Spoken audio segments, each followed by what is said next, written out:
Está aberta a sessão. Sessão ordinária, 7ª reunião ordinária da Comissão de Orçamento, Finanças, Fiscalização Financeira e Controle. Na pauta de hoje, discussão e votação dos pareceres, já que foi registrado na comissão um voto em separado, deputado Luiz Paulo. Então, parecer ao ofício 13/2016 do Poder Executivo, ofício GG 139/2007, que encaminha a prestação de contas da gestão do exercício encerrado em 31 de dezembro de 2016. A matéria se encontra regulada pelo regimento interno da Casa, votando no prazo, que seria até dia 30 de agosto. Eu concedo a palavra ao relator original da matéria, deputado Edson Bertazzi. Senhor presidente, posso entregar só as considerações finais aos senhores deputados? Por gentileza. Peço a assessoria que ajude aqui. Pode. Só as considerações finais, porque o voto é muito grande. Não, o microfone está bom.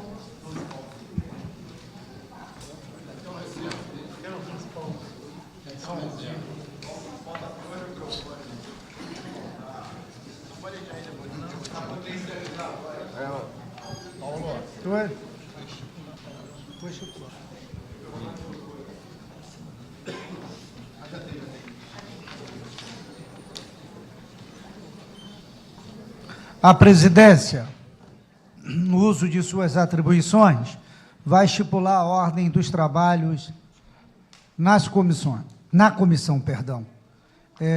O relator terá o prazo para ler o seu relatório e discutir. Deputados da comissão terão 7 minutos, demais deputados terão 4 minutos. O relator? O relator tem um tempo para ler o seu relatório. E o voto as conclusões. Separado? Voto separado, o tempo do relator. Deputado Edson Bertazzi. Presidente, uma questão, só para compreender o rito. Após lido o parecer, se abre a discussão ou já passa a palavra ao relator? Ao voto em separado, já devidamente registrado. Então, a discussão será apenas depois da leitura dos dois votos do deputado Luiz Paulo. Senhor presidente, questão de ordem. Pois não. Como sugestão, Vossa Excelência. Deputado Edson Bertazzi entregou a todos os membros da comissão, na sexta-feira, ao cair do sol, ao pôr do sol, o seu voto pela aprovação das contas. Eu entreguei na quinta-feira, também ao pôr do sol, o voto divergente pela rejeição das contas. Então, em tese, os senhores parlamentares, membros da comissão, conhecem os dois votos. A leitura integral dos votos, o meu é maior do que o dele, o meu tem 89 páginas, o dele deve ter umas 30 e poucas. Vai tomar um tempo imenso. Então, o que eu ia sugerir é que ele lesse a conclusão, eu li a conclusão, e a gente... Mas é isso combinado. Abrir o debate, entendeu? É isso combinado. Não. Só de leitura, mais de uma hora. Não. Na realidade, deputado, se pegar o regimento interno e dizer assim, favorável pelas conclusões, então, na realidade, o que se vota são as conclusões do relatório. Então, deputado Edson Bertazzi, para seu voto de mérito e as conclusões do mesmo.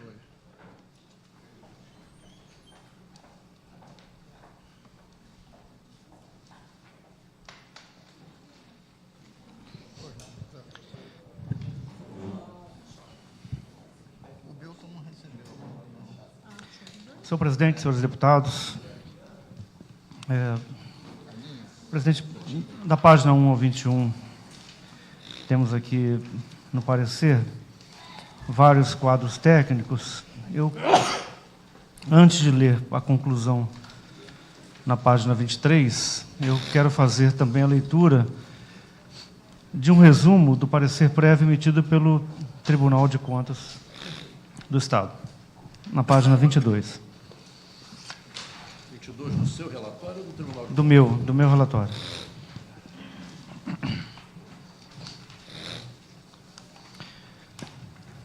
Passo a ler, presidente.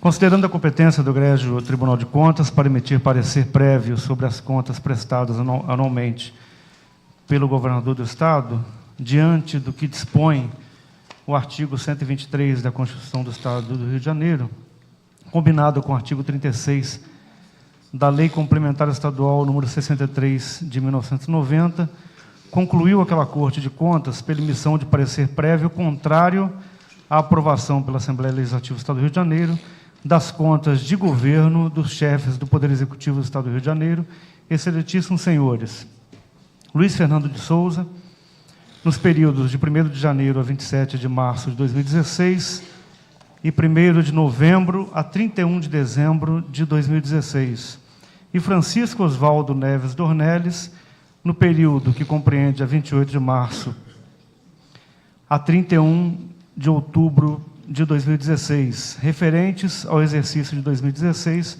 face às irregularidades e impropriedades, com a responsabilidade imputada ao governo do Estado e que consubstanciaram o voto da eminente conselheira relatora, que, em apertada síntese, aqui destacamos.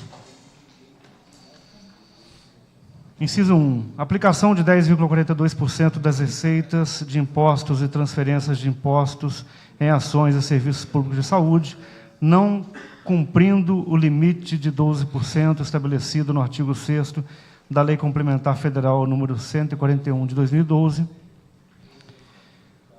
em combinação com o inciso 2 do parágrafo 2º do artigo 198 da Constituição Federal. Inciso 2, realização das despesas com ações e serviços públicos de saúde por outras unidades gestoras, contrariando o disposto no parágrafo único do artigo 2º, em combinação com os artigos 14 e 16 da Lei Complementar 141 de 2012, que determina que tais despesas sejam executadas com recursos integralmente movimentados por meio do Fundo de Saúde. Repasse à FAPERJ, no inciso 3, repasse à FAPERJ de montante inferior a 2% das receitas tributárias líquidas, em desacordo com o disposto no artigo 332 da Constituição Estadual. Inciso 4, realização de repasses ao Fundeb em montante inferior ao determinado no artigo 3º da Lei Federal 11.494, de 2007. Eu passo a ler, nesse momento, presidente, a conclusão na página 23. 19. 19.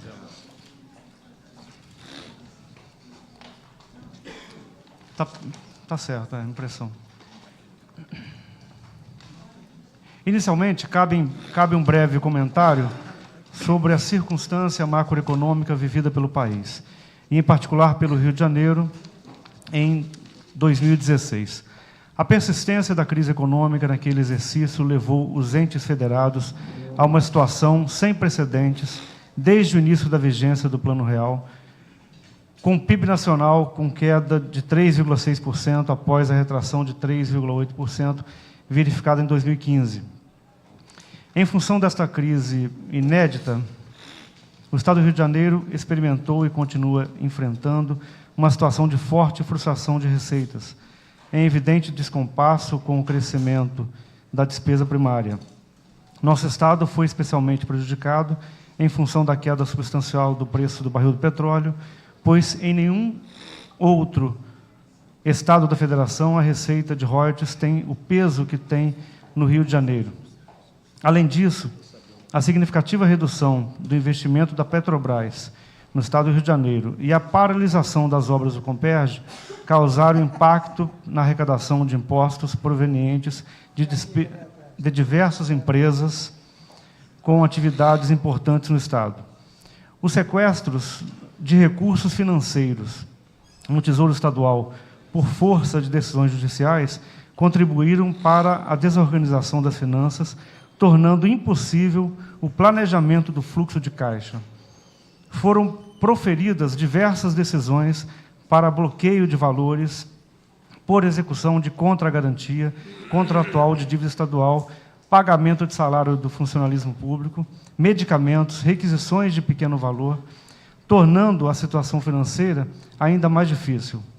O arresto financeiro foi superior a 8 bilhões de reais, fazendo com que o caixa estadual ficasse inacessível por 40 dias corridos ao longo do ano, 47 dias corridos ao longo do ano. Todas estas sérias restrições, sem dúvida, dificultaram enormemente a gestão orçamentária e financeira durante o exercício de 2016.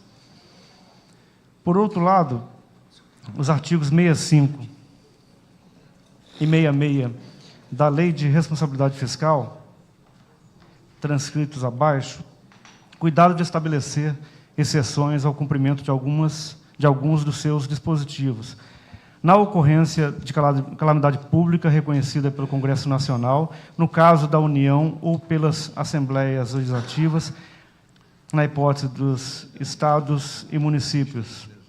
Aprovada pela LERJ, a Lei 7.483, de 8 de novembro de 2016, resulta de sua competência legislativa suplementar referente a direito financeiro, por forças dos artigos 18, 24, 1 e 25 da Constituição Federal de 1988.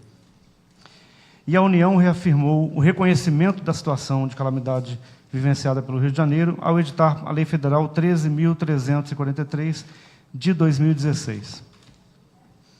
Embora estas exceções estejam colocadas no âmbito da Lei de Responsabilidade Fiscal, por analogia, podemos considerar que o não cumprimento de um índice constitucional poderia ser examinado no mesmo contexto. Faço a leitura aqui do artigo 65. Na ocorrência de calamidade pública reconhecida pelo Congresso Nacional, no caso da União, ou pelas Assembleias Legislativas, na hipótese dos Estados e municípios, enquanto perdurar a situação, inciso 1, serão suspensas a contagem dos prazos e as disposições estabelecidas nos artigos 23, 31 e 70. Inciso 2, serão dispensados o atingimento dos resultados fiscais e a limitação de empenho prevista no artigo 9º. Parágrafo único. Aplica-se o disposto no caput no caso do estado de defesa ou de sítio, decretado na forma da Constituição. Artigo 66. Os prazos estabelecidos nos artigos 23, 31 e 70 serão duplicados no caso de crescimento baixo ou negativo do Produto Interno Bruto, nacional, regional ou estadual, por período igual ou superior a 4 trimestres. Parágrafo 1º. Entende-se por baixo crescimento a taxa de variação real acumulada do Produto Interno Bruto inferior a 1% no período correspondente aos 4 últimos trimestres. Parágrafo 2º. A taxa de variação será aquela apurada pela Fundação do Instituto Brasileiro de Geografia e Estatística ou outro órgão que vier a substituí-la, adotada a mesma metodologia para apuração dos PIB nacional, estadual e regional. Parágrafo 3º. Na hipótese do caput, continuarão a ser adotadas as medidas previstas no artigo 22. Parágrafo 4º. Na hipótese de se verificarem mudanças drásticas na condução das políticas monetária e cambial, reconhecidas pelo Senado Federal, o prazo referido no caput do artigo 31 poderá ser ampliado em até 4 trimestres.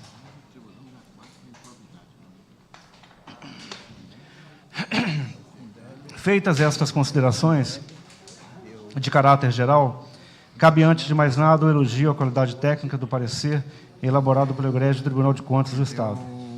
Destaco que, dentre as 4 irregularidades elencadas no parecer prévio das contas de governo, emitido pelo Egrégio Tribunal de Contas do Estado, o corpo técnico, em seu relatório, apontou o não cumprimento do índice constitucional das despesas efetuadas em ações e serviços públicos de saúde como razão para a reprovação das contas, considerando as outras 3 apenas como impropriedades.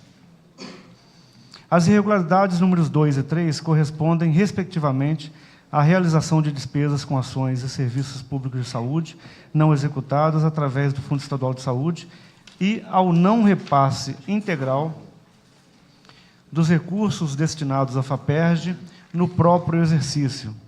Registre-se que estas questões constam como impropriedades em relatórios do Egrégio Tribunal de Contas do Estado de exercícios anteriores, ensejando determinações, mas não a reprovação das contas. Parece-me injusto transformá-las em motivos para a rejeição das contas, logo em um ano tão atípico, caracterizado por todas as dificuldades já mencionadas. A regularidade número 4, que se refere ao repasse a menor para o Fundeb, pela não consideração na base de cálculo das receitas de multas, precatórios e do adicional de ICMS destinado ao Fundo Estadual de Combate à Pobreza, assim como as irregularidades números 2 e 3, a inclusão das receitas de multas e precatórios na base de cálculo já havia sido apontada apenas como impropriedade em outros anos. Quanto à inclusão das receitas do Fundo Estadual de Combate à Pobreza, fundo criado no ano de 2002, é fundamental destacar que, além de constar apenas como impropriedade no parecer do corpo técnico, esta exigência aparece pela primeira vez na análise das contas de 2016. Corroborando este entendimento, é importante destacar que o parecer prévio favorável às contas de governo de 2015, em que tais questões também aparecem apenas como impropriedade, foi aprovado pelo colegiado do Egrégio Tribunal de Contas do Estado. E eu cito aqui também o voto, naquele momento, da conselheira relatora, a conselheira Mariana Montebello. Ela também votou dessa forma nas contas de 2015, votando de forma diferente nesse voto agora referente às contas de 2016. Quanto à irregularidade número 1, referente ao não cumprimento do mínimo constitucional das despesas efetuadas em ações e serviços públicos de saúde, de fato, o índice deixou de ser alcançado por 1,58%, ou 576 milhões de reais. Devemos considerar, no entanto, que isso ocorreu sob calamidade financeira, em um ambiente de arrestos e bloqueios de recursos que minaram a capacidade de execução do gestor, quando não existiam receitas arrecadadas suficientes nem mesmo para o pagamento da folha de servidores.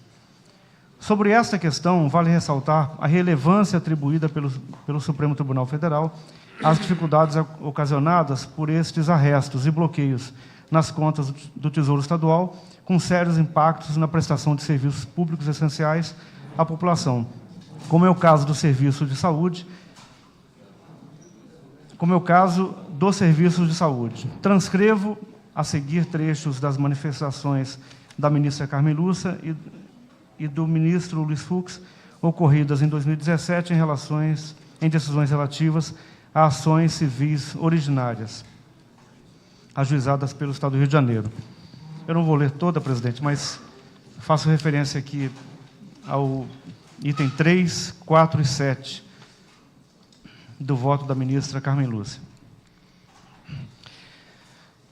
Ao apreciar situação análoga na ação civil originária 2898, o ministro Ricardo Lewandowski, relator designado também para a presente ação, deferiu liminar para obstar a execução de cláusula de contragarantia dos contratos firmados pelo Estado do Rio de Janeiro, que, naquele caso, referiam-se ao orçamento destinado à realização dos Jogos Olímpicos e Paralímpicos de 2016. Para o ministro relator, a adoção de medidas coercitivas para impelir a administração pública ao cumprimento de seus deveres não pode inviabilizar a prestação pelo Estado membro de serviços públicos essenciais, máxime quando o ente federativo é dependente dos recursos da União. Na espécie, em exame sumário, parecem presentes os requisitos autorizadores para o deferimento da medida liminar requerida, considerada a excepcional situação de calamidade financeira declarada formalmente pelo Estado do Rio de Janeiro. É da jurisprudência deste Supremo Tribunal Federal a adoção acautelatória de medidas de prudência jurídica com o propósito de neutralizar a ocorrência de risco que possa comprometer de modo grave ou irreversível a continuidade da execução de políticas públicas ou a prestação de serviços essenciais à coletividade. Passo a ler os 2 parágrafos iniciais da decisão do ministro Fux, de 31 de maio de 2017. Nesse ponto, uma questão de realidade fática, nesse ponto, uma questão de realidade fática se impõe. Consiste em condição sine qua non para a concretização do plano de recuperação em menor espaço de tempo possível, que o Estado não entre em colapso nas próximas semanas, isto é, que mantenha fôlego fiscal para a aprovação das medidas pendentes. Destarte o fato não apresentado na petição de 26 de maio de 2017, assume relevância especial.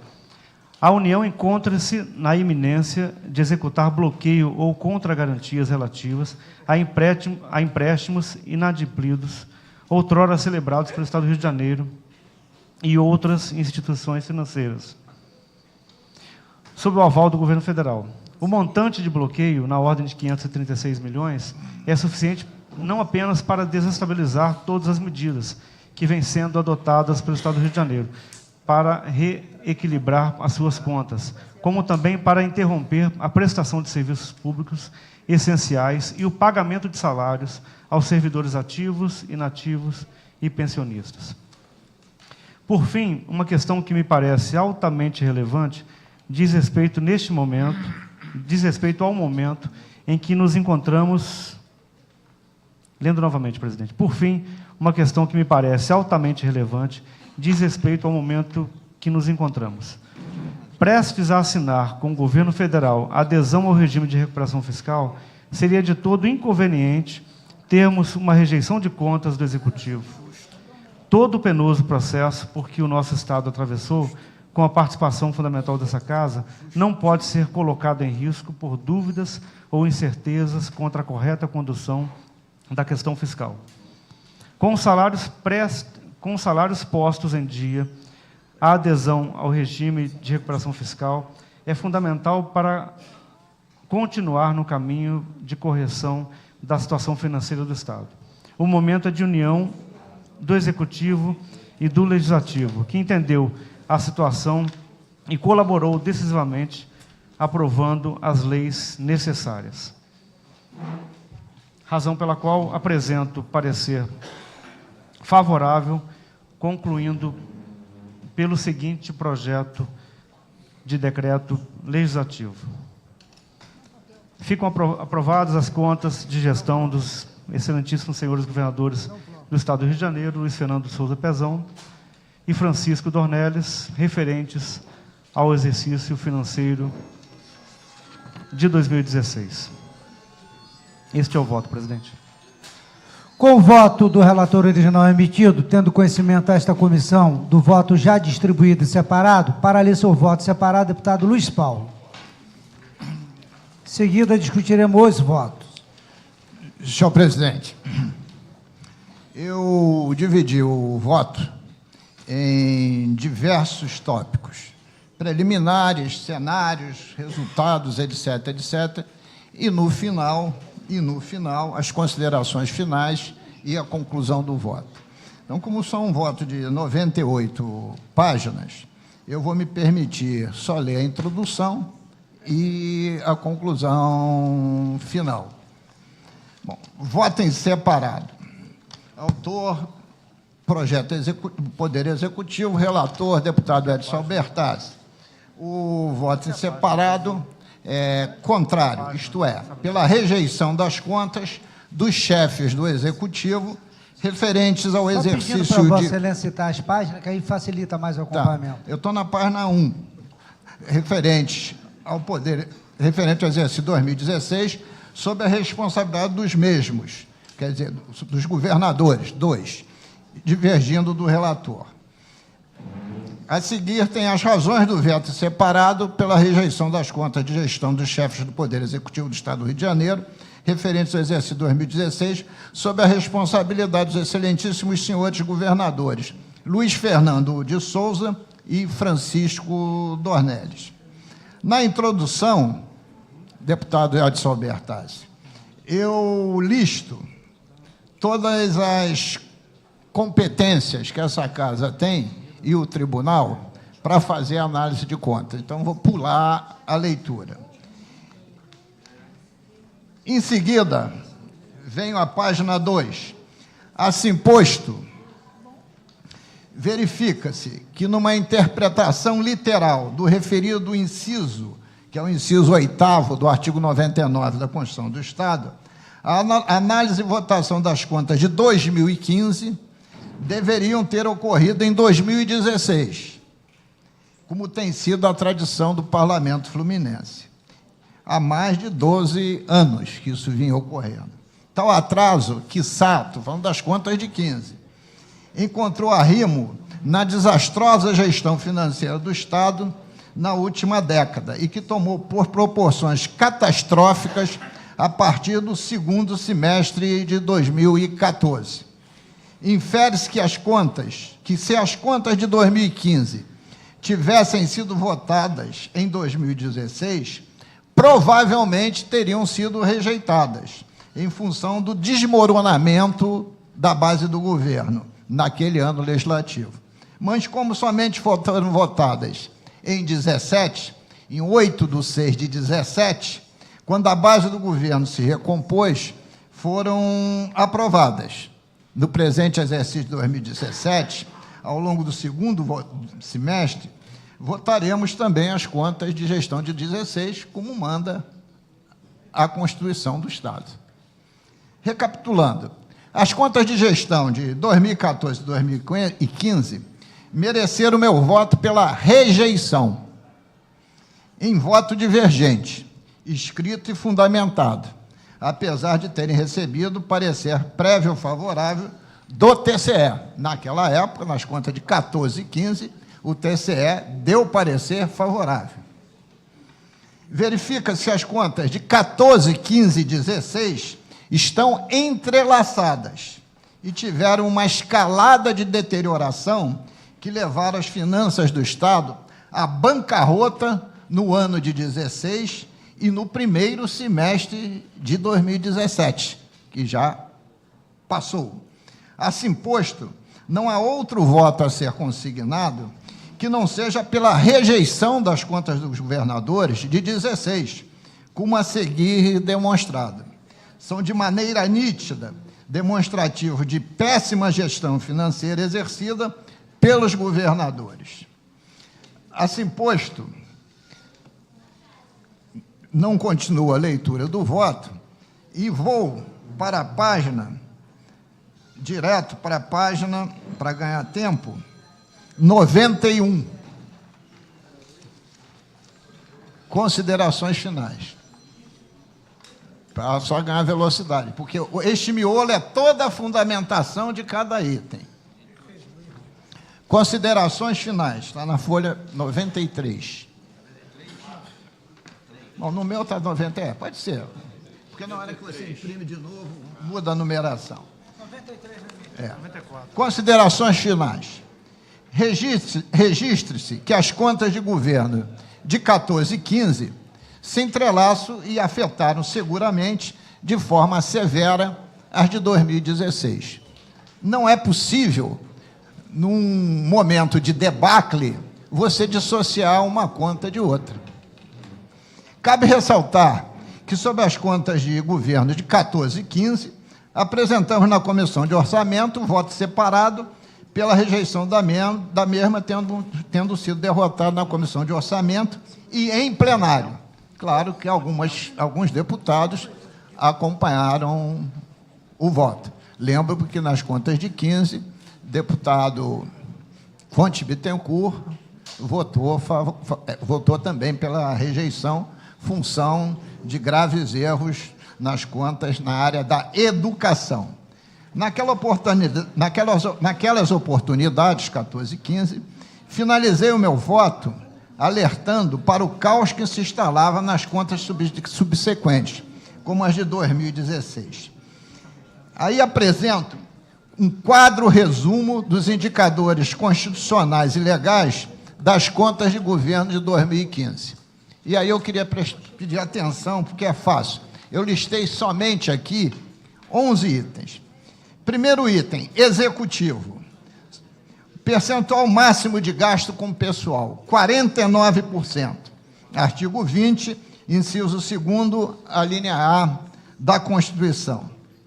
Quanto gastou o Estado? 61,73%. O máximo de gasto era 49%. Isso considerando a receita corrente líquida falseada que o Estado apresentou. Se considerarmos a receita corrente líquida ajustada, terminologia da Secretaria de Estado da Fazenda, né, e também o adotado pelo Tesouro Nacional, a receita corrente líquida foi de 43.328 e não 46.228. Então, o gasto com o Poder Executivo e Pessoal salta de 61% para 73% para 65,86%.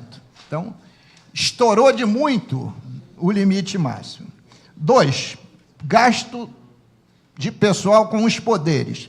Limite máximo, artigo 60. Mesmos dispositivos constitucionais. Gasto total com pessoal dos 3 poderes, 72,31. O máximo era 60.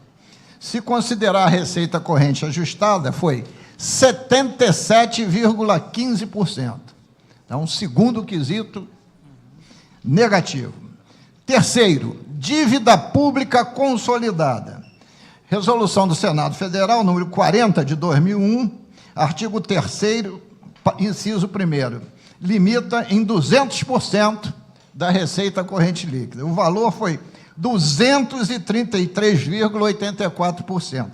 Se considerarmos a receita corrente líquida ajustada, foi de 249,5%. Terceiro item não cumprido.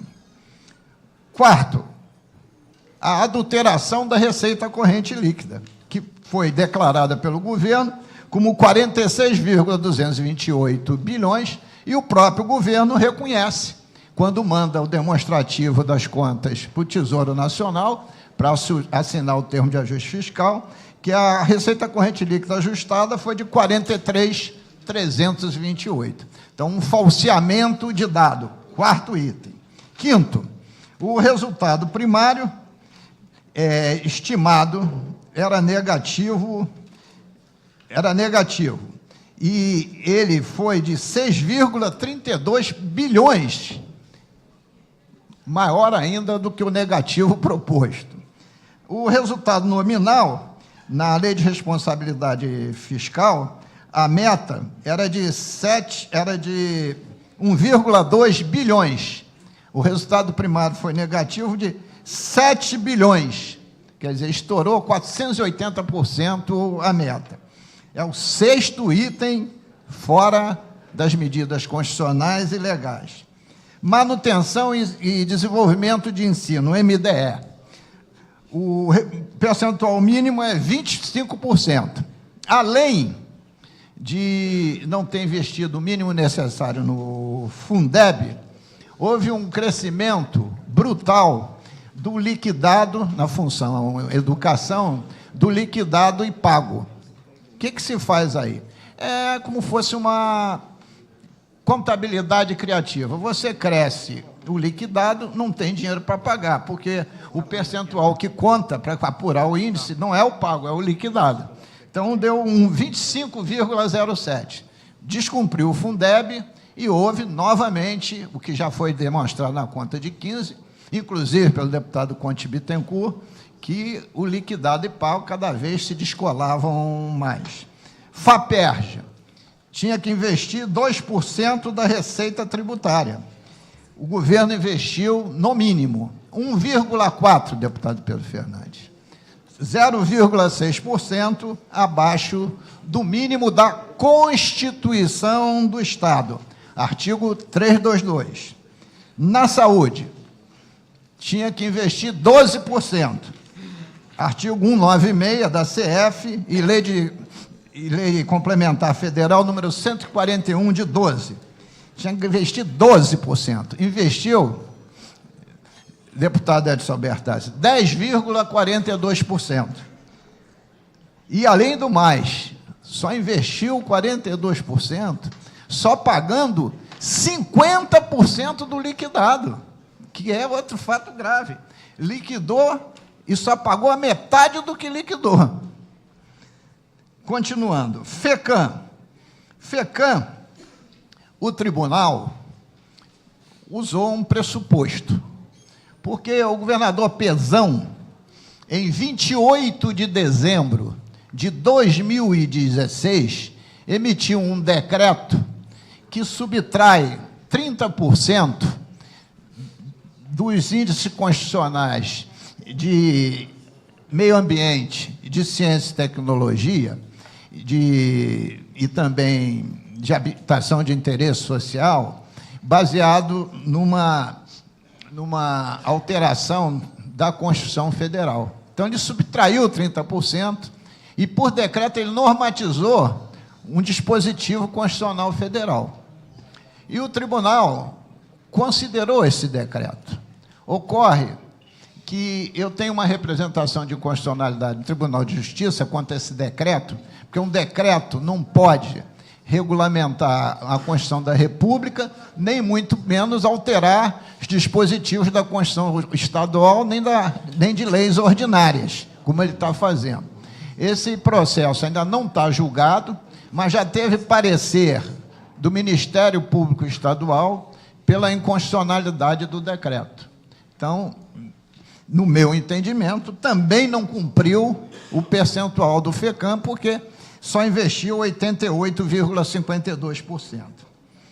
E a renúncia de receitas, deputado Paulo Melo, a renúncia de receitas efetivas, e não o trabalho do tribunal com aquelas receitas totais, este é o número do próprio governo, a renúncia de receitas efetivas em 2016 foi 9,767 bilhões de reais, 21,12% da receita corrente líquida, ou 27,91% da receita do ICMS mais Fundo Estadual de Combate à Pobreza. Nós renunciamos de receita quase 30% daquilo que foi arrecadado de ICMS com o Fundo Estadual de Combate à Pobreza somado, que dá 35 bilhões de reais. Bom, além disso, observação 1. Ressalte-se que o Rio Previdência saltou de um resultado financeiro negativo de 2015 de 1,058 bilhões para 11,513 bilhões em 2016. Um crescimento de resultado financeiro negativo de 1.088%.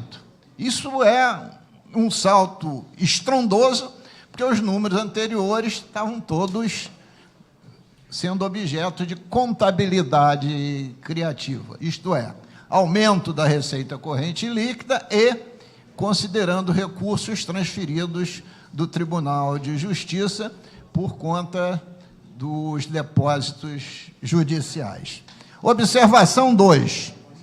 Os restos a pagar de 2016 apresentou um déficit de 9,05 bilhões de reais. Nós viramos 16 para 17, devendo 9 bilhões de reais, ou seja, 15,21% de toda a previsão de arrecadação de 59,5%. O Estado saiu devendo da previsão de arrecadação 15%, empurrando para a conta de 17%, que é um valor negativo extremamente significativo. Assim posto, cumpre ainda ressaltar que o Estado do Rio de Janeiro deseja aderir ao regime de recuperação fiscal dos Estados do Distrito Federal, aprovado pela Lei Complementar Federal número 159, de 19/5/17, regulamentada pelo Decreto Federal número 9.109, de 27/7/17, e para ser considerado habilitado, consoante os incisos 1, 2 e 3 do artigo 3º da Lei Complementar 159/17, tem que atender cumulativamente os 3 incisos acima citados, ou seja, ter a receita corrente líquida de 16 menor que a dívida consolidada líquida. Primeira imposição. A dívida consolidada líquida, a receita corrente líquida foi do número do governo 46,229. A dívida consolidada foi 108,103 bilhões. Então, o Estado atendeu o primeiro quesito negativo. Por que é o primeiro quesito? É a primeira confissão de má gestão. Segundo conceito de má gestão, a despesa líquida de pessoal tem que ser total, maior que 70% da receita corrente líquida ajustada. Veja, deputado Rafael Pisciani, que o Tesouro Nacional usa o conceito de receita corrente líquida ajustada. E este valor foi 77,15%.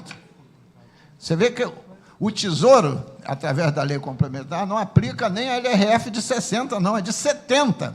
Então, o Estado reconhece no segundo quesito que estourou isso tudo, gastou 77,15%. E terceiro, o valor das obrigações contraídas, quer dizer, das dívidas, ser maior que a disponibilidade de caixa e equivalente de caixa de recursos sem vinculação. E aí, eu fui buscar, não no voto do tribunal, no parecer da Superintendência do Tesouro Nacional, o que eles falaram sobre isso.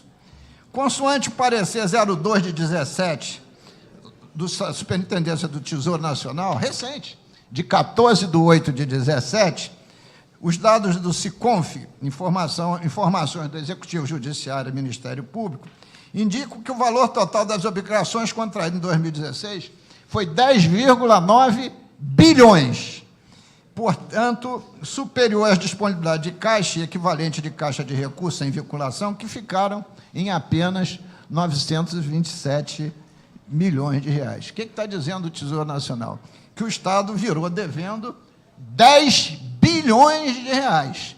Então, o Estado atendeu aos 3 quesitos de gestão fiscal precária que o Tesouro Nacional desejava. Assim posto, a adesão do Estado do Rio de Janeiro ao regime de recuperação fiscal, com o aval inicial da Secretaria do Tesouro Nacional, segundo o parecer 2 de 17, é a confissão pública de que as contas de 16 não podem ser aprovadas. Assim posto, conclusão e voto. Verifico o esmero do voto lançado pela relatora das contas de 16, conselheira Mariana Montebello Williman, embasado principalmente em seu corpo instrutivo, que emitiu parecer prévio contrário à aprovação das contas do governo do Estado do Rio de Janeiro, sob as responsabilidades dos excelentíssimos senhores governadores Luiz Fernando de Souza e Francisco Dornelles, referente ao exercício de 2016. Assim posto, acompanho o parecer prévio do TCE-RJ, contrário às contas do governo de 16, com a adição por mim já exposta nas páginas antecedentes, que agravou ainda mais as constatações do relatório do TCE e que efetuo, em cima dessas considerações, o meu voto pela rejeições das contas do governador do Rio de Janeiro, sob a responsabilidade de Luiz Fernando de Souza e Francisco Dornelles. É o voto, senhor. Perfeito, senhor relator do voto em separado.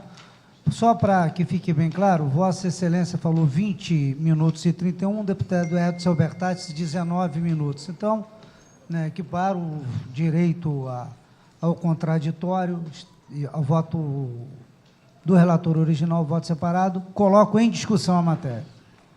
Os relatores têm direito a discutir, né? Deputado, o certo... Estou perguntando. Não, o relator pode fazer um encaminhamento no final, Tá bem. eu franquio o contraditório. Porque eu não Presidência, discuti, eu só apresentei o voto, nenhum deputado... Primeiro, a Alberto. presidência vai primar pelos membros titulares da comissão, como determina o artigo 52 do regimento. Deputado, está em discussão a matéria. Para discutir, deputado Conte Bittencourt. Vossa Excelência dispõe de 7 minutos. Senhor presidente, senhoras e senhores deputados, senhoras e senhores. Senhor presidente, eu queria aqui abrir uma divergência também com o relatório do próprio TCE.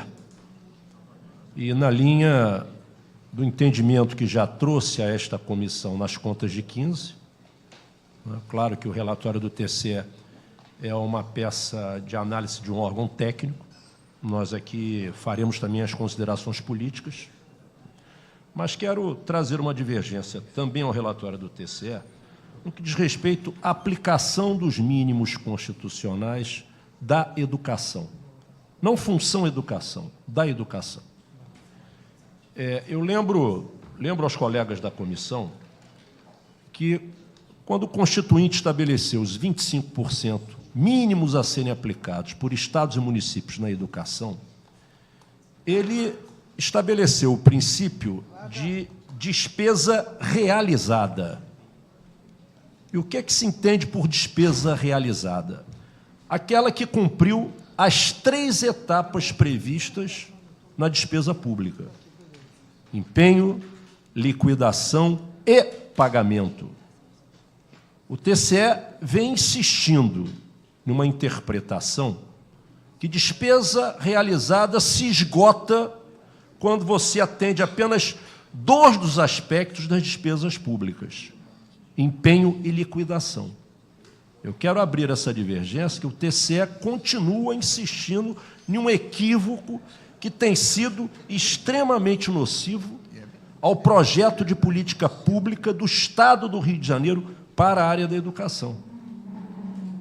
Eu lembro que nas contas de 15, quando aqui as apreciamos, o Estado deixou em restos a pagar, sem dinheiro em conta, 452 milhões de reais. Contas de 15.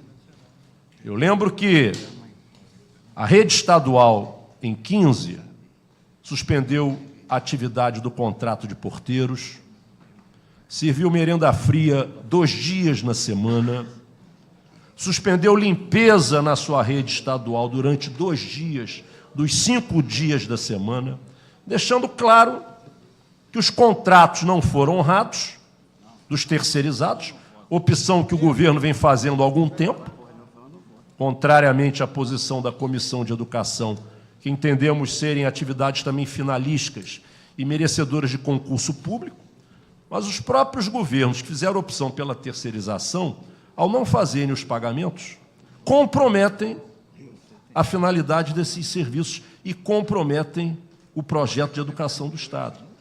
Então, veja bem, senhoras e senhores deputados, 452 milhões em 15, e já fizemos essa crítica quando aqui analisamos aquelas contas.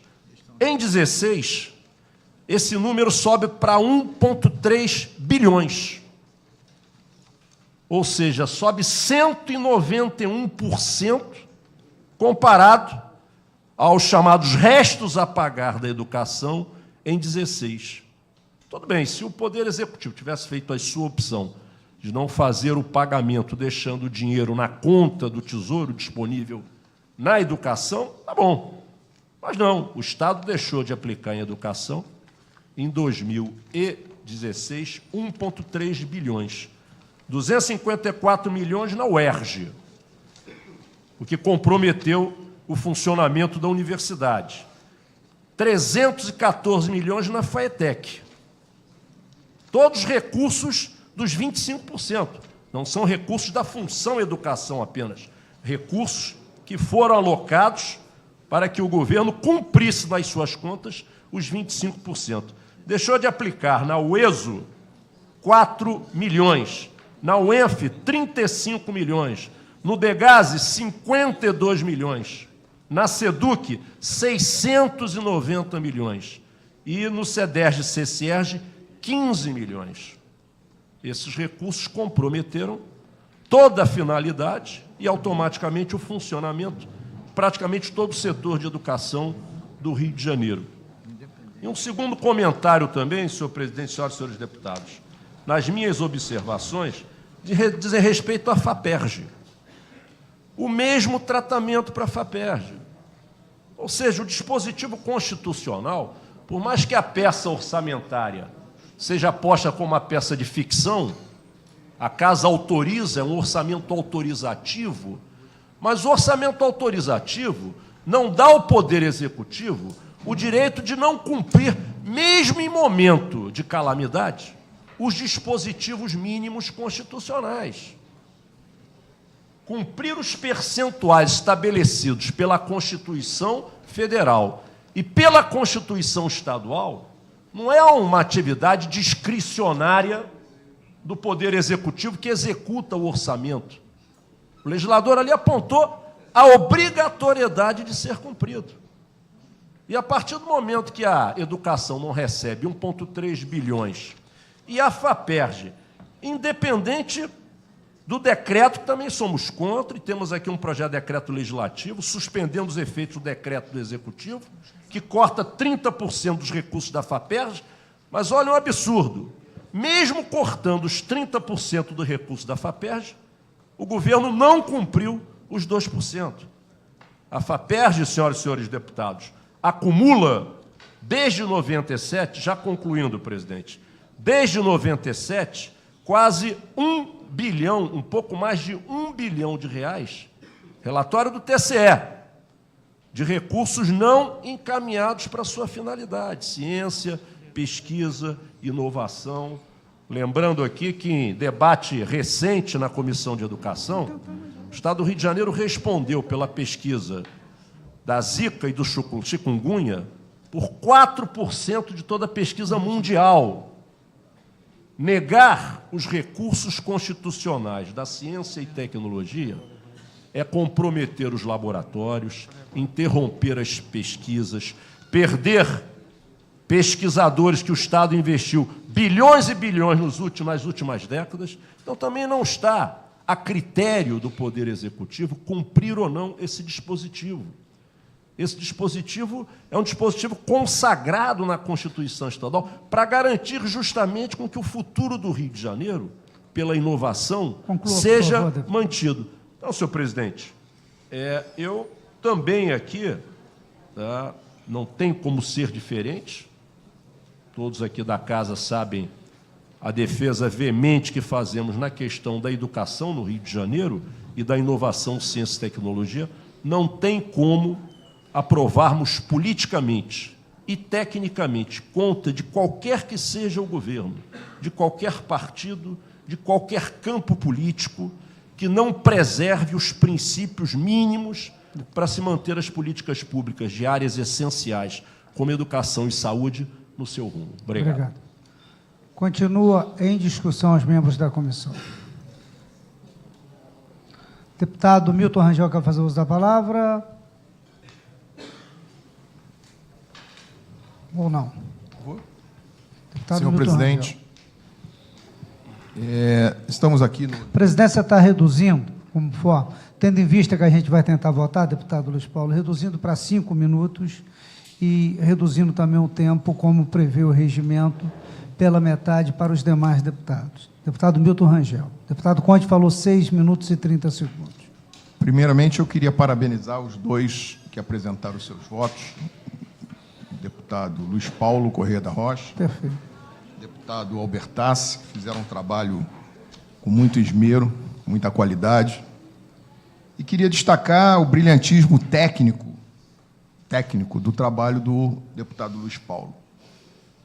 Mas, como deixou bem claro aqui na sua colocação, nós não estamos fazendo uma avaliação técnica. Essas questões de tecnicistas, elas ficam sobrestadas pela questão política do momento que a população do Estado do Rio de Janeiro vive.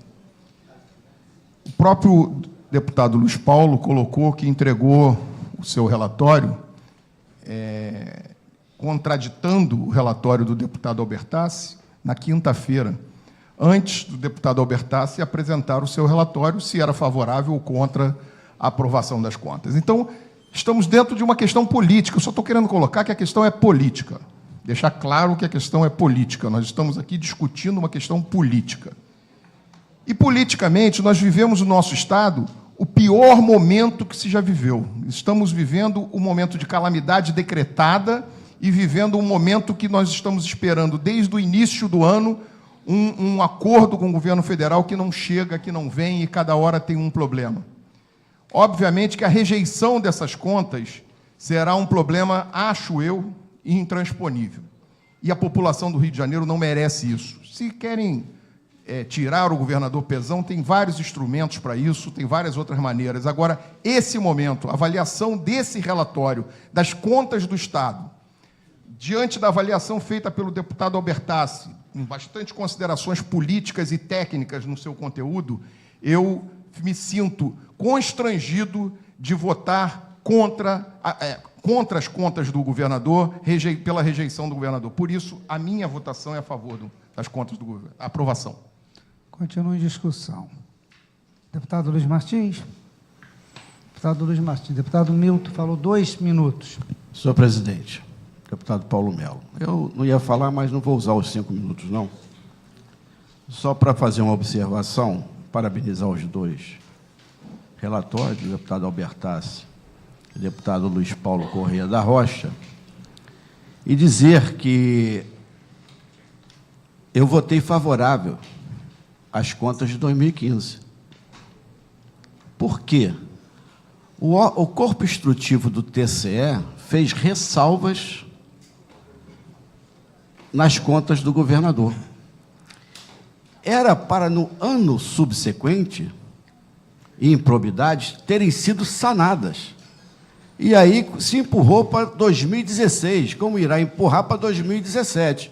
Eu acho que a gestão não entendeu o parecer do Tribunal de Contas. Então, é sim uma questão técnica, a partir do momento que você não atinge o índice constitucional de 12% na saúde, atinge 12,42%, e é muito grave que o governo fez com a questão da saúde.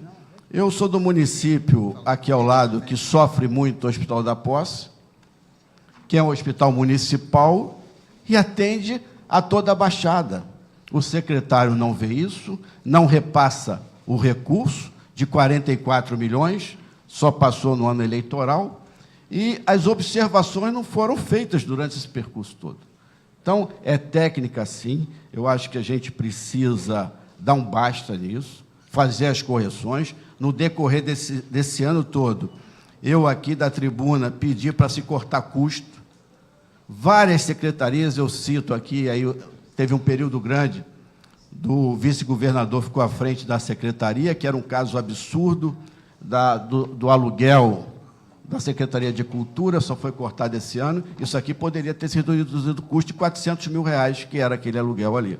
Então, eu quero aqui fazer, com o meu voto, parabenizar o trabalho feito pelo deputado Luiz Paulo, que eu acho que desvendou várias coisas para nós aqui, parlamentares, e deu condições para que pudéssemos votar na Comissão de Orçamento. Perfeito. Obrigado, deputado Luiz Martins. Deputado, não tendo mais membros da comissão, o presidente reserva o direito de fazer a discussão no momento apropriado. Deputado, alguém queira discutir? Deputado, primeiro ou segundo, deputado Zaqueu? Deputado Antor. Membros suplentes terão um tempo de 5 ou de 2? 5 minutos. 5 minutos. Obrigado, senhor presidente. Primeiro, eu quero parabenizar os dois relatórios, o relatório do deputado Luiz Paulo, mas eu quero parabenizar especialmente o deputado Edson Albertassi, que é um homem de muita fé, né? Eu só não sabia que ele era milagreiro, porque para conseguir dar argumentos favoráveis às contas do governador Pezão e Dornelles, só sendo milagreiro. Parabéns, deputado, por conseguir construir um relatório, ainda que no próprio relatório se demonstra que o governo errou feio em não atingir aqueles índices constitucionais. Aliás, diga-se de passagem, em números, ambos os relatórios apresentam as mesmas questões, os mesmos equívocos cometidos pelo governo. A única coisa que o deputado Albertassi faz é dizer que o estado de calamidade permite que o governo cometa todas as atrocidades. E aí vai para uma discussão política que vem lá de trás.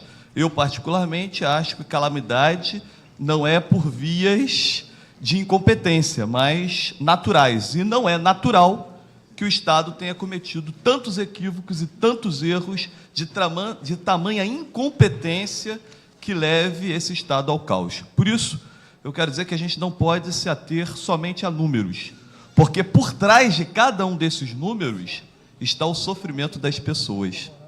O sofrimento das pessoas que morrem nas filas dos hospitais por falta de atendimento ou porque o Estado não consegue pagar nem o servidor público, muito menos os terceirizados, pela ausência dos insumos na saúde. O sofrimento das pessoas que acontece com o fechamento de escolas, com escolas, como bem citado pelo deputado Conte, que tiveram problemas sim com as merendas, que os profissionais de educação vivem verdadeiro assédio moral por parte da Secretaria de Educação, justamente por conta de um ajustamento de contas que faz sofrer aqueles que mais fazem pela educação. Sofrimento das pessoas quando o governador enche a boca para dizer que a saída para a crise é a inovação tecnológica e ele mata a UERJ. Como falar em inovação tecnológica fazendo o sufocamento que esse governo faz ao UERJ, ao ESO, ao ENF, à FAPERJ, aos bolsistas, sem querer citar a FAETEC, entre tantas outras instituições que poderiam promover, sim, a inovação tecnológica, que é a saída para a crise desse Estado do Rio.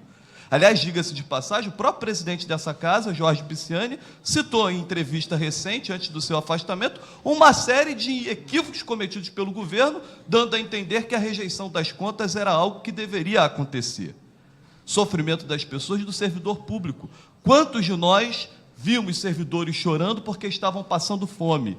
E aqueles que, inclusive, cometeram suicídio por conta dessas questões que passaram nos últimos tempos, provenientes do que foi feito por esse governo. Então, atrás desses números, estão uma série de outros fatos que a gente não pode passar como insensíveis. Essa é a chance de demonstrar às pessoas que essa instituição, a Assembleia Legislativa, tem responsabilidade com essas pessoas. E não só enxergar esses números, que por si só provam tecnicamente ou politicamente, como queiram usar, que as contas devem ser rejeitadas como esse governo deve ser rejeitado. E aí a gente pode falar também da segurança pública, porque na segurança pública também há o sofrimento das pessoas. É o estado em que mais se mata policiais e que mais morre pessoas, muitas das vezes inocentes, e até crianças. É falar, por exemplo, do Hospital do Câncer de Nova Friburgo, cujas obras estão paralisadas há mais de um ano, por pura incompetência do governo do Estado, que não consegue fazer o mínimo, obras que foram iniciadas sem autorização do governo federal. Para o governo federal, deputado Luiz Paulo, é como se as obras não tivessem sido iniciadas, o governo gastou quase 5 milhões de reais, que não servem como contrapartida para o governo federal, simplesmente porque, tecnicamente, as obras nunca foram iniciadas. E até agora o governo do Estado, que assumiu um compromisso numa audiência pública nessa casa, de em 2 semanas enviar a documentação necessária para a Caixa, até o presente momento não o fez. Então, para encerrar, senhor presidente, o estado de calamidade está no mau exemplo. É um governo que dá péssimo exemplo porque, enquanto lá na ponta, atrás desses números, há o sofrimento de tantas pessoas, no Palácio Guanabara a festa continua. Perfeito, deputado. Obrigado pela sua participação. Deputado Zaqueu Teixeira. Final de festa. Senhor presidente, senhores deputados, vejo nos 2 relatórios, né, um trabalho, um esmero para mostrar 2 realidades. Primeiro, uma realidade fática apresentada pelos números no parecer contrário do deputado Luiz Paulo. E o segundo, um parecer político na tentativa de buscar um convencimento pela aprovação das contas. Eu, já em 2014, votei contra a aprovação das contas, junto com o deputado Luiz Paulo, por entender que a condução, tanto da política pública quanto da condução econômica, era um desastre. Que nada era feito para correção de rumo. Isso foi se agravando para 2015, e 2016 nós estamos aí, né, com os índices constitucionais não sendo atingidos. E, olha, os gestores sempre fogem da vinculação constitucional, para que possa ter discricionariedade para manejar o orçamento. E quando se impõe dispositivo constitucional para a educação e para a saúde, nós não podemos admitir que esse dispositivo, que significa que é o mínimo de investimento nessas duas áreas, que eles sejam não cumpridos. Porque o gestor público está aqui para cumprir as leis, e a lei maior é a Constituição. Essa Constituição foi feita para preservar vidas. Essa Constituição foi feita para que a gente não perdesse inovação, para que não perdesse conhecimento. Os dispositivos constitucionais foram colocados para que, de fato, o gestor público, na sua liberalidade da execução do orçamento, que ele possa, de fato, atender minimamente esses requisitos. Então, é inadmissível, e aí eu não quero entrar, né, nos demais equívocos aqui apresentados pelo deputado Luiz Paulo, é inadmissível não fazer o investimento mínimo de 12% na saúde. E olha que, em Nova Iguaçu, fui lá ombrear, marchar junto com o prefeito na busca da recuperação do recurso público para o Hospital da Posse, que vive... o desespero é muito maior porque não recebe o mínimo que o governo do Estado se compromete e deveria fazer o repasse. Ora, quando não repassa, não vai cumprir o índice constitucional. Quando não faz o repasse, as pessoas lá na ponta é que estão sofrendo. As pessoas estão morrendo sem o atendimento. Então, senhor presidente, é lamentável. É lamentável a gente ver a degradação das políticas públicas. Quando você vai para a área da assistência social, é uma coisa assim absurda. É tão absurdo que a função assistência virou subsecretaria, de tão absurdo que é. Enquanto políticas setoriais manter o status de secretaria. Para você ver o desgoverno e a falta de rumo que nós temos na hora de fazer com que a gente possa, de fato, ter a prestação dos serviços públicos que todos precisam e esperam. As instituições do terceiro setor da assistência estão aí. Nós temos crianças morrendo à míngua. Nós não podemos continuar passando a mão na cabeça de um governo que não consegue minimamente, eu estou controlando aqui meu tempo, deputado, que não consegue minimamente ter responsabilidade com funções básicas. E é função básica o atendimento à educação, é função básica o atendimento à inovação, à ciência e tecnologia, é função básica o atendimento à saúde e, principalmente, a que a gente possa dar um recado e um basta definitivo, porque esse governo não pode tratar a assistência social como tem tratado hoje. Sem falar nas outras áreas. Sem falar na área da segurança, que vive hoje uma degradação em que nós não temos aí... Os policiais trabalham por aquilo que deveriam receber, o governo recebe os recursos para fazer o pagamento e eles não recebem. Então, essa degradação é fruto disso, fruto de um total descrédito e de um total desmoronamento que nós temos visto na política pública do nosso Estado. Muito obrigado. Perfeito, deputado. Obrigado pelo tempo de Vossa Excelência, tempo dentro do combinado. Deputado Marcelo Freixo. 3 minutos, deputado. Obrigado, deputado Paulo Comecei Mello, a contar agora. pela oportunidade. Não sou membro dessa comissão. Enfim, sempre debati, junto com alguns deputados, o orçamento ao longo dos últimos 10 anos, inclusive várias vezes com Vossa Excelência. Esses últimos 10 anos, o que mais ouvi foi que o nosso debate era um debate político e que não cabia porque tinha um parecer técnico do Tribunal de Contas. Ouvi este argumento ao longo dos últimos 10 anos. Hoje, por isso é um mundo redondo, para que dê muita volta, esta casa argumenta para sustentar esse governo que o parecer técnico do Tribunal de Contas não vale porque o debate é político, porque essa casa é política. Enfim, a gente precisa estar vivo para nos surpreendermos. É necessário. Graças a Deus, né? Então, o que a gente assiste hoje aqui são tentativas de argumentação que, evidentemente, não se sustentam. Mas vamos lá. O relatório, do deputado Albertassi, cita a justificativa, fala dos arrestos, fala de 8 bilhões.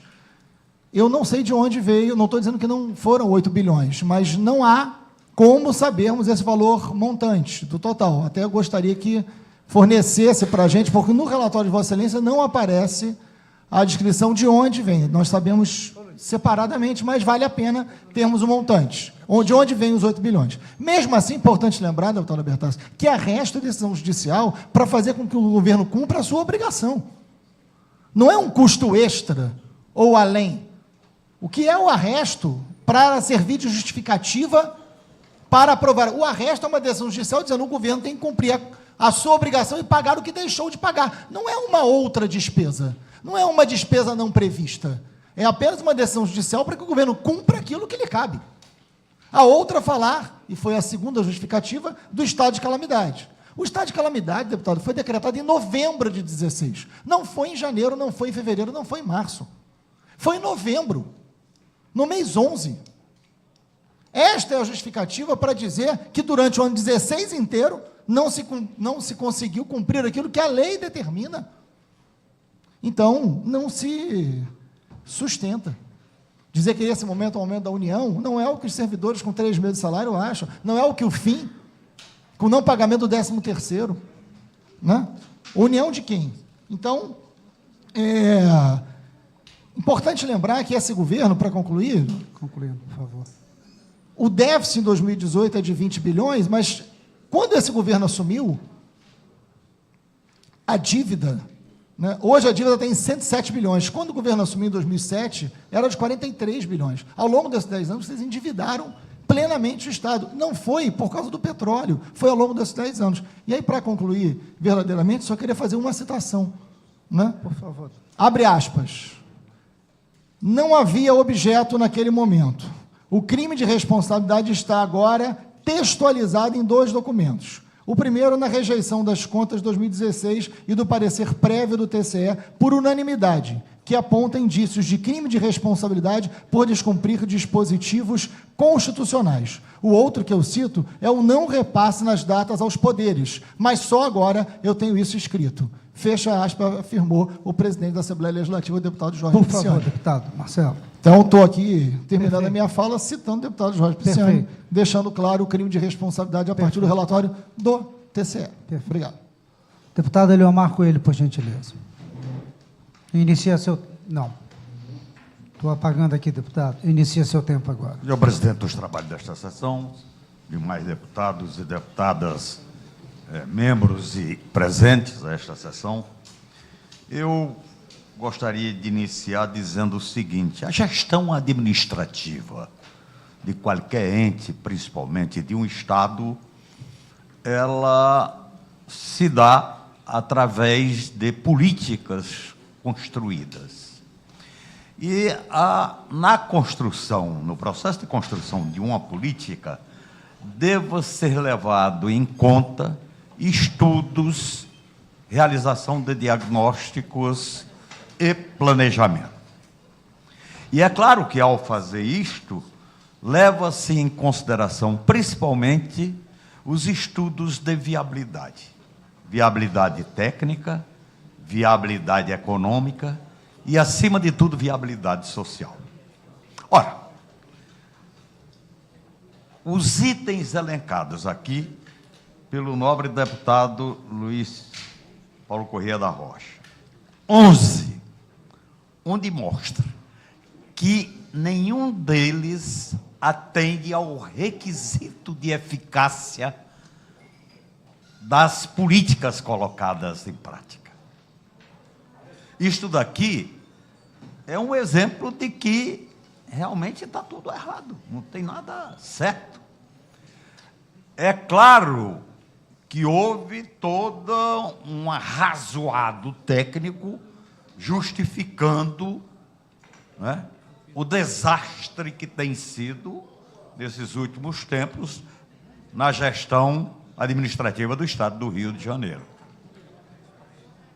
A casa aqui é política, e aí é onde eu quero entrar, né?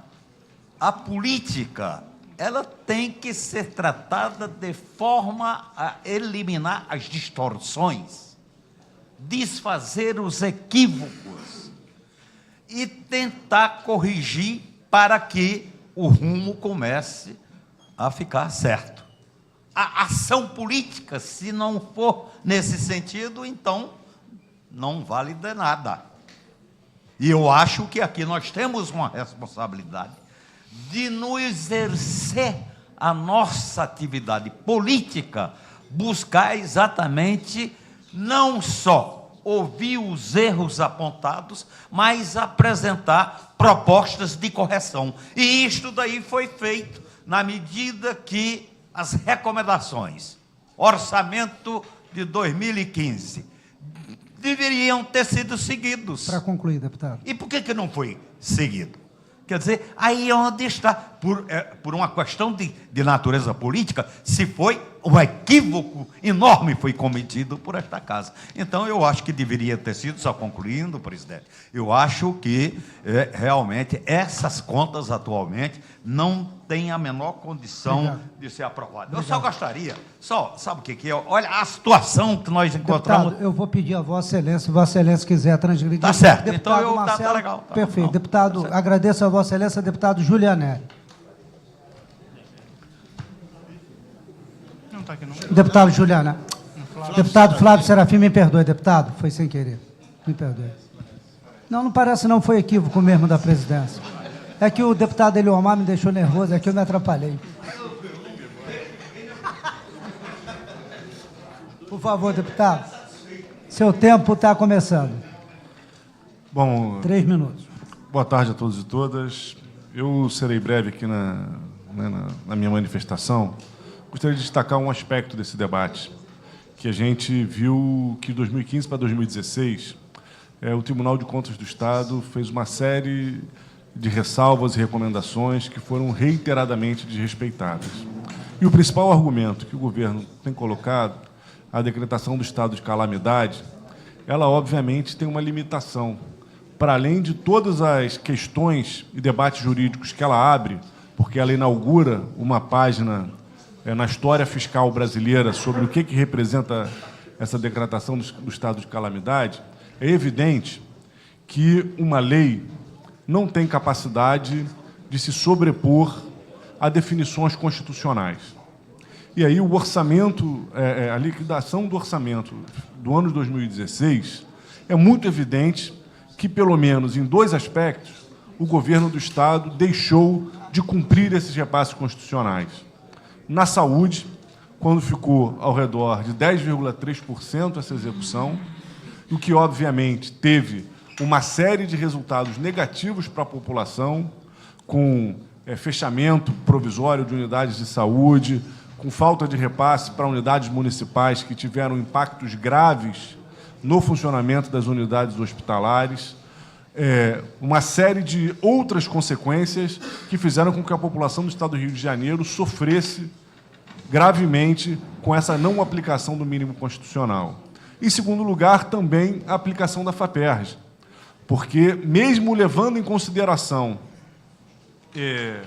o decreto, a PEC, a emenda constitucional 93/2016 e a sua posterior regulamentação, mesmo assim, o Estado do Rio de Janeiro não liquidou nem perto do que deveria, fazendo com que a FAPERJ atrasasse o pagamento das bolsas. Ainda hoje continuam atrasados uma série de pagamentos relacionados a pesquisas que estão em curso, comprometendo o desenvolvimento da ciência, da tecnologia e da educação como um todo aqui no Estado do Rio de Janeiro. Então, é inaceitável a gente caminhar para uma aprovação de contas que deveriam, em última instância, fazer com que a gente tape os olhos para o que significa a não aplicação dos mínimos constitucionais em áreas estratégicas.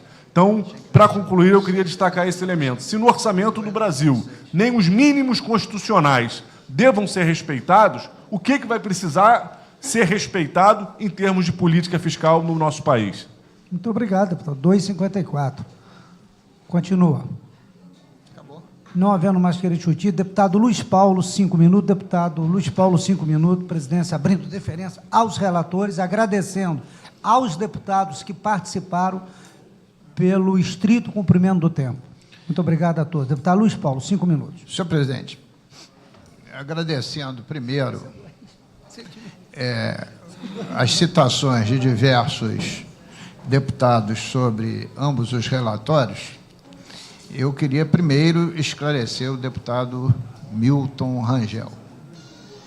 Na reunião passada, Vossa Excelência presidiu o deputado Paulo Mello. Eu perguntei, eu que não podia entregar meu voto, porque eu não sabia se meu voto era divergente ou convergente. Então, na reunião passada, o deputado Albertassi disse que o voto dele seria pela aprovação das contas.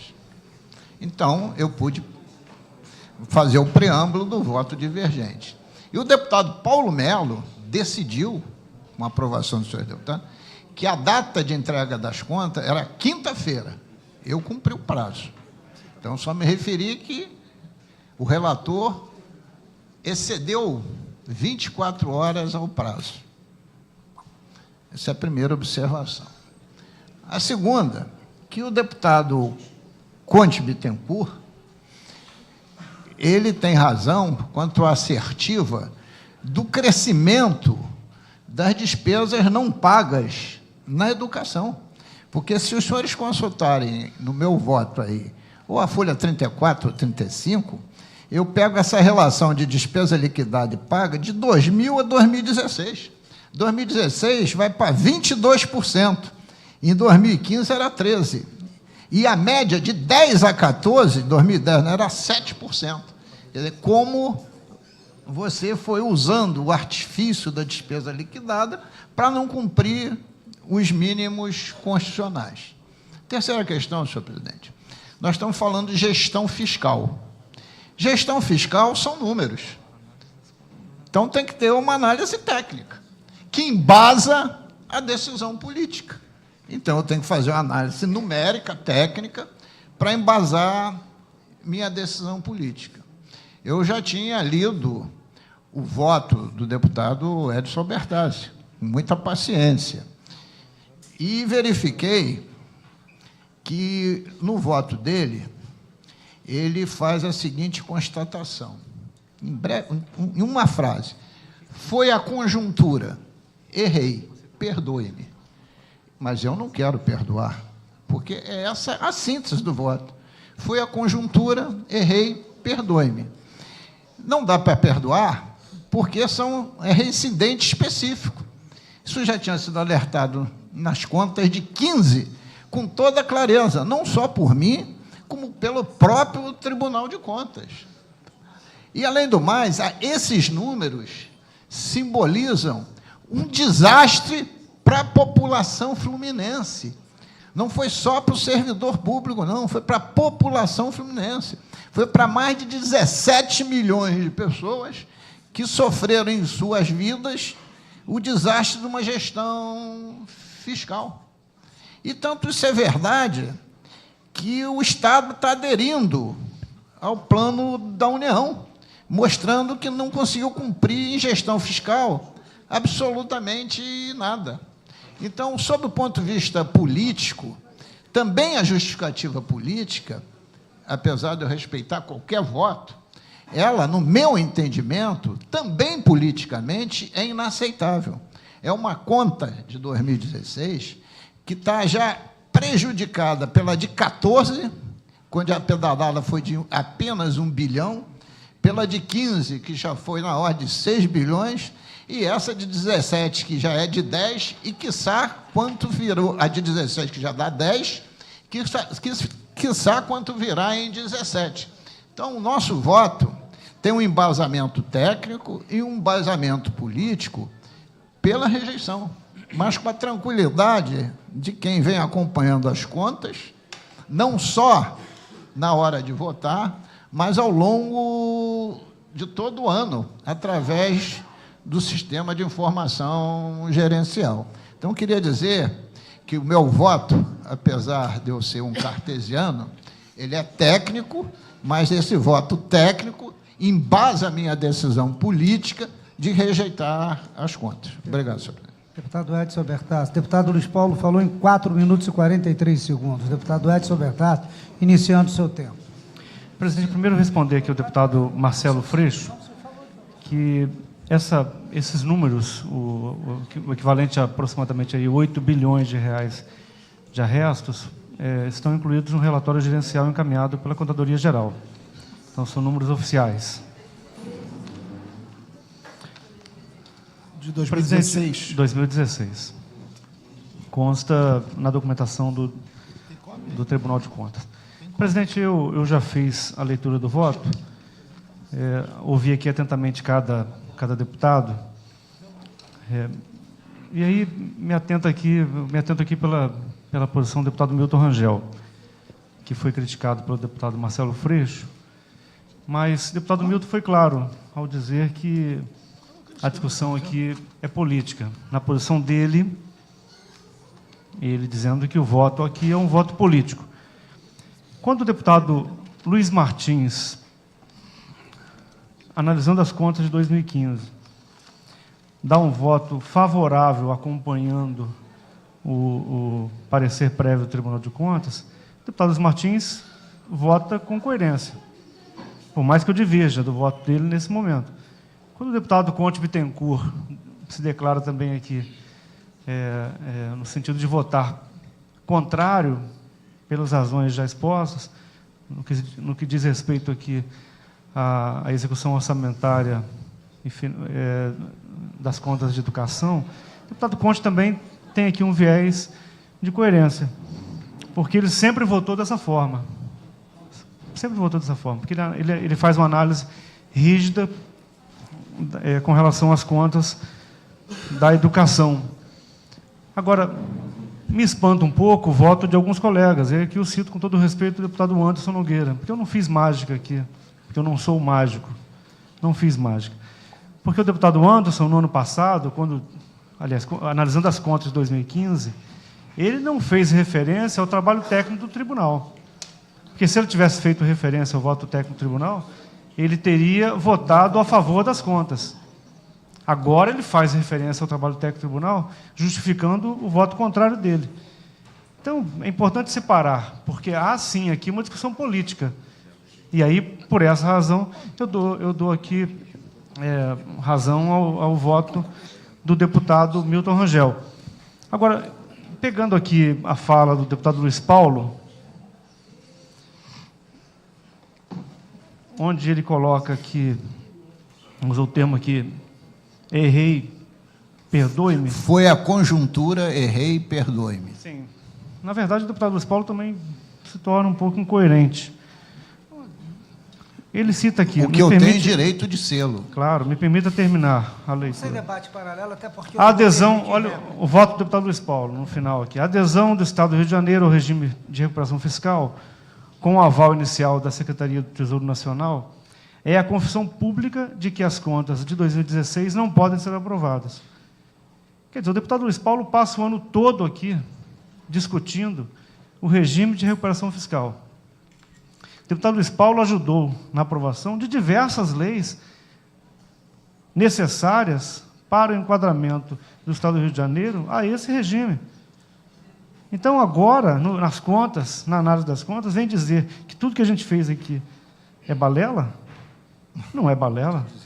Existe um plano de exceção, existe uma medida de exceção. Porque quando a União, quando o governo federal encaminha para o Congresso Nacional a PLC 159, permitindo aos estados em dificuldade financeira de se enquadrarem nesse regime e aí sim ter as condições colocadas na lei, nós temos, eu vou concluir, presidente, nós temos aqui uma visão clara do governo federal de que existe, de fato, uma crise. Existe, de fato, uma crise em todo o país. Não é uma questão única do Estado do Rio de Janeiro. Então, nós aprovamos a Lei 7.483, a Lei da Calamidade Pública Financeira. O governo federal encaminhou o PLC 159, que já é lei.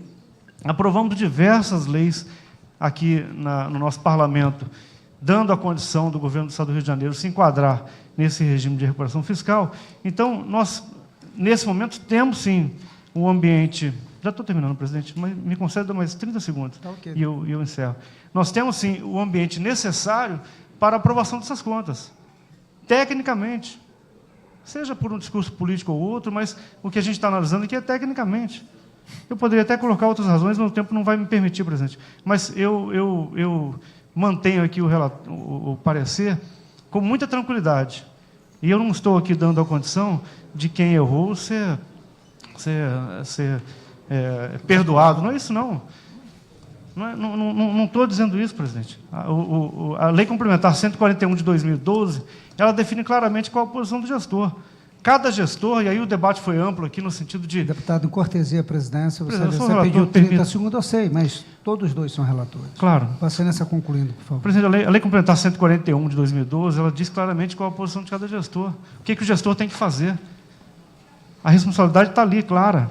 Então, se há dificuldade aqui do ponto de vista da política executada na saúde ou na educação, enfim, isso é do gestor. O que a gente está analisando aqui, o que a Comissão de Orçamento está analisando, são as contas de gestão dos governadores no ano de 2016. Que não cumpriram a lei. Obrigado, presidente. A presidência vai ficar no tempo, poder usar dos 5 minutos, começando o tempo. Nós vivemos uma situação extremamente conjuntural e inusitada. Parabenizar ao relatório do deputado Luiz Paulo, que dentro das suas convicções e dentro dos seus entendimentos técnicos, baseado na Lei 8429 das improbidades, 4.320 da execução orçamentária, na Lei 101 de 2000, que é a Lei de Responsabilidade Fiscal, faz a sua análise, o deputado Edson Albertassi faz a análise dele, conhecedor do sistema de governo. O deputado Conte, por sua vez, faz a sua análise no processo de obrigatoriedade constitucional na aplicação na educação, assim como também se determina a aplicação constitucional da saúde em 12%. Só que nós temos que entender uma coisa, aqui se trata também de um bom senso. Nós elogiamos aqui o Tribunal de Contas. Quando eu recebo um ofício da presidente do Tribunal de Contas, que, datado de ontem, dizendo que não mandou as contas, que deveria ter mandado até abril do ano deste ano, e que não mandou as contas dela, porque está sobrestada, nunca vi essa figura, porque existe um momento dela lá que ela acha que há dificuldades e que tem que fazer uma auditoria. As dificuldades no Estado. E aí entra o bom senso tão bem traduzido por Aristóteles. O bom senso de que há uma situação atípica no Brasil, não é só no estado do Rio de Janeiro, é no Brasil. E a prova cabal de que existe esta situação atípica é quando o órgão máximo da nação, aquele que deveria dirimir todas as dúvidas legais, constitucionais, jurídicas, coloca o bom senso acima da lei. Quando o ministro do Supremo dá uma liminar proibindo de arrestar, ele está violando a lei. Porque na lei de empréstimo e na lei de responsabilidade fiscal, na configuração da Comissão de Valores Mobiliários e da Comissão de Endividamento do Senado, é obrigado o Estado Federal, como avalista, a descontar. Não faz isso porque é uma situação atípica. O momento é um momento diferente e inusitado.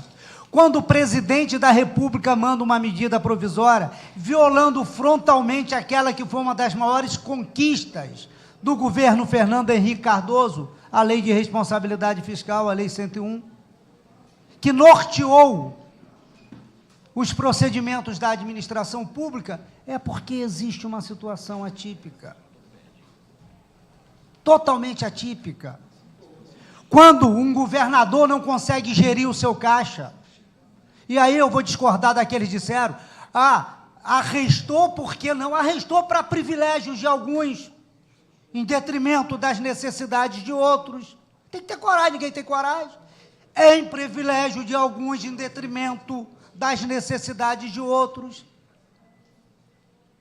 fazendo com que a justiça controlasse o caixa do Estado e não mais o secretário de Fazenda. É uma situação atípica, diferente de todas as situações que nós já vivemos. Atrasar pagamento?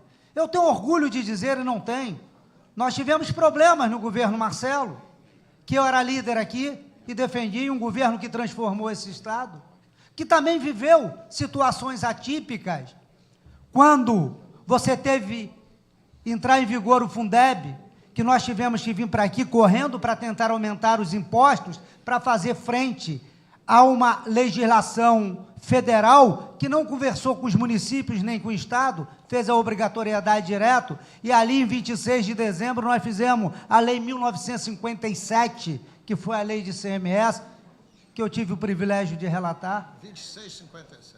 A Lei 2657. Então, são situações atípicas. O governo vive situações atípicas. Como passar um percentual, aí o deputado Luiz Paulo, baseado na Lei 4.320 de 1964, que é a lei das execuções orçamentárias, ou da execução orçamentária, como alguém preferir, fala do percentual que alguns acham que o liquidado não é o percentual, porque o pago é que deveria ser o percentual, mas a lei fala no liquidado, e o governo liquidou, mas não teve dinheiro para pagar, porque o dinheiro foi arrestado. Quando se fala do Hospital de Câncer de Nova Friburgo, com os erros do governo, esqueceu o meu nobre deputado de dizer que o governo, a Justiça foi lá e arrestou 48 milhões da Caixa Econômica Federal, assim como arrestou quase 700 milhões do Somando Força. Dinheiro esse que não poderia, em hipótese alguma, ser arrestada, porque é dinheiro com fim específico, com uma legislação específica aprovada aqui na Assembleia Legislativa. São fatos atípicos. Como é totalmente atípico eu discordar do deputado Luiz Paulo. São fatos atípicos. E são esses fatos atípicos que nos impõem o bom senso. Ao julgador, cabe a dureza da lei, sim, para aquele que entende, e a gente tem que respeitar, mas cabe também a sensibilidade do bom senso. E é na sensibilidade do bom senso que eu vou acompanhar o voto do relator original, encerro a discussão e coloco em votação, consultando o deputado Milton Rangel como vota. Voto com o relator Albertassi, como já declarei anteriormente. Deputado Conte Bittencourt. Voto contra o relatório do deputado Albertassi, com todo respeito ao deputado. Perfeito. 1 a 1. Deputado Pedro Fernandes. Com o relator. 2 a 1, o voto do deputado Albertassi. Deputado Luiz Martins.